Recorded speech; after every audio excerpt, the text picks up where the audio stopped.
पूज्य बक्सर वाले मामा जी श्री नारायण दास जी भक्तमाली जी, उनके पूज्य गुरुदेव श्री स्वामी खाकी बाबा सरकार उच्च कोटि के महापुरुष थे, बहुत बड़े योगी थे। तमाम योग सिद्धियां उनको प्राप्त थी और चमत्कार तो इतने जिसका कोई ठिकाना नहीं। एक दो चमत्कार उनके, सैकड़ों चमत्कार। सेठ श्री जयदयाल गोयनका जी ने कभी कोई प्रश्न पूछा था उनसे,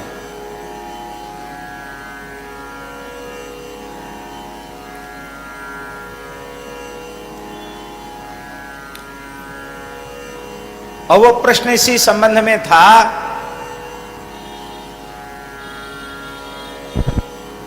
कि आप सिद्ध पुरुष हैं, ठीक ठीक मृत्यु का समय बता सकते हैं, तो मृत्यु का समय का संकेत कीजिए और फिर हमें उस समय क्या करना चाहिए, कौन सी प्रवृत्ति करनी चाहिए, ऐसा कुछ पूछा था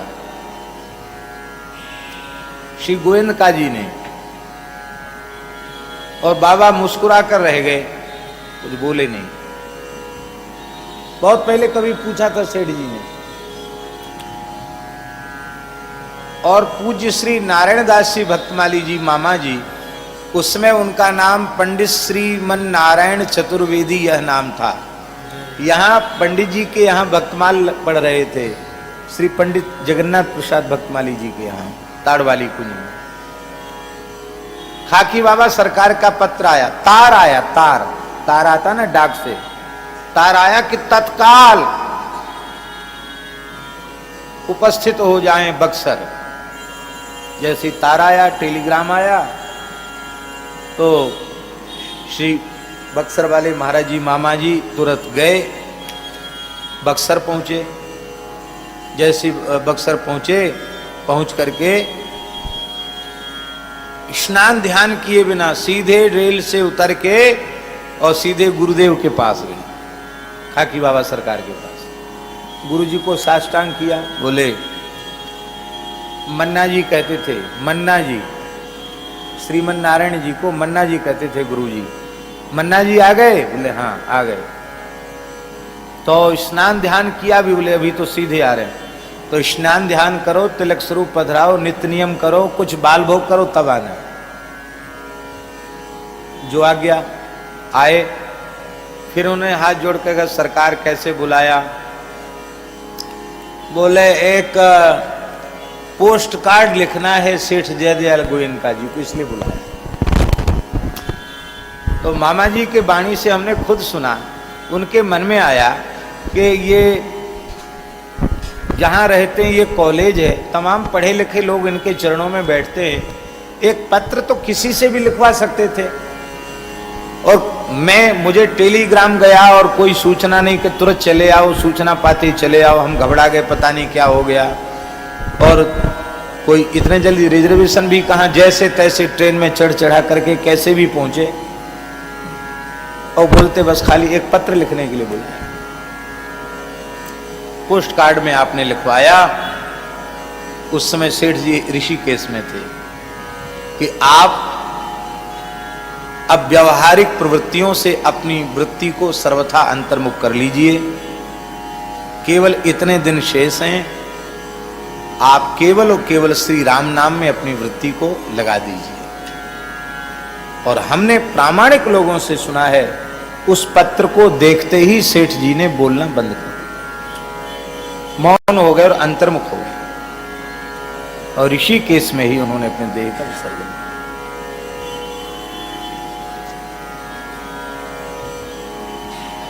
एक बेचारी गरीबनी माई का बच्चा मर गया।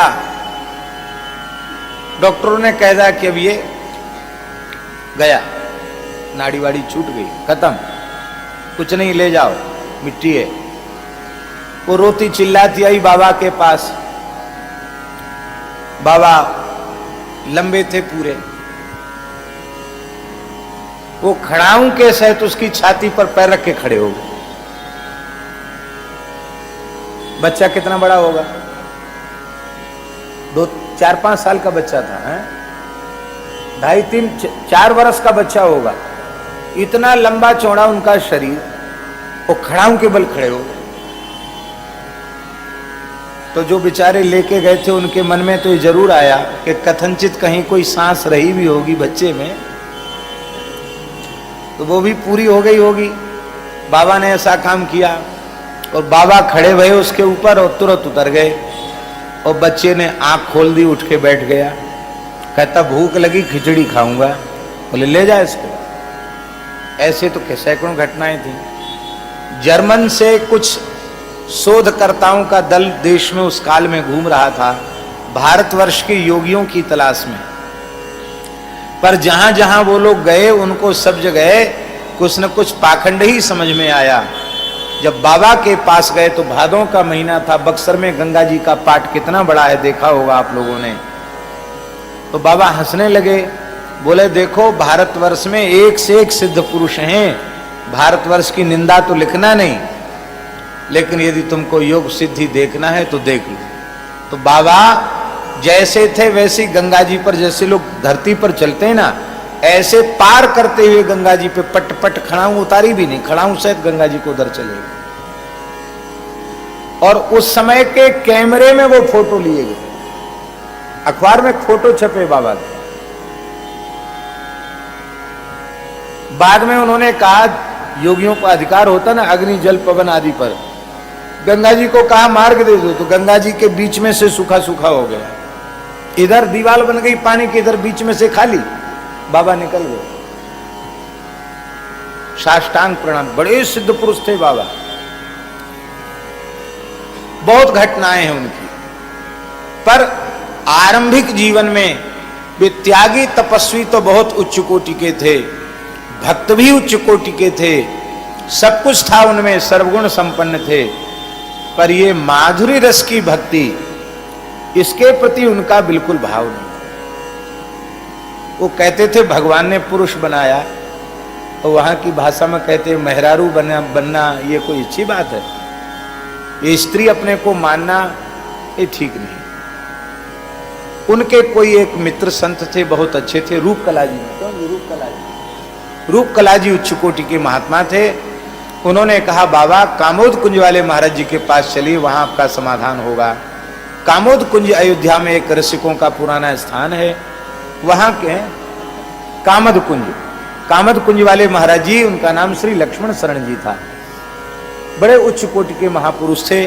उनके पास बाबा गए तो वो उनके यहाँ एक मर्यादा थी महाराज जी कि जो भी दर्शनार्थी आवेगा बोल नहीं सकता, युगल नाम लेता रहे बस और चला जाए, अन्य कोई चर्चा वो करते नहीं थे। कभी भगवत लीला की कोई चर्चा अधिकारी लोगों के बीच में करते थे, बाकी युगल नाम उनके यहाँ चलता रहता था। बाबा वृद्ध थे, इनके पास बैठने से खाकी बाबा को बहुत आनंद मिला। एक दिन उनके मन में भाव आया कि इनकी हम सेवा करें। वो पौड़े थे, वृद्ध थे, चारपाई पर लेटे थे और खाकी बाबा उनका पैर दबाने लगे। तो जैसे ही चरण दबाने लगे, थोड़ी ही देर में उनको क्या अनुभूति हुई कि कोई 16 वर्ष की किशोरी, नख सिख सुसज्जिता कोई देवी पौड़ी है और उस 16 वर्षीय किशोरी का चरण में दबा रहा। केसर का जैसा रंग होता वैसा श्रीअंग का वर्णन, बड़ी दिव्य सुगंध है। ऐसे सौंदर्य की कल्पना नहीं थी, वाणी का वो विषय नहीं हो, इतना अद्भुत सौंदर्य। अब बाबा का नियम यह था, खाकी बाबा का, कि वे नारी शरीर की छाया से भी बचते थे।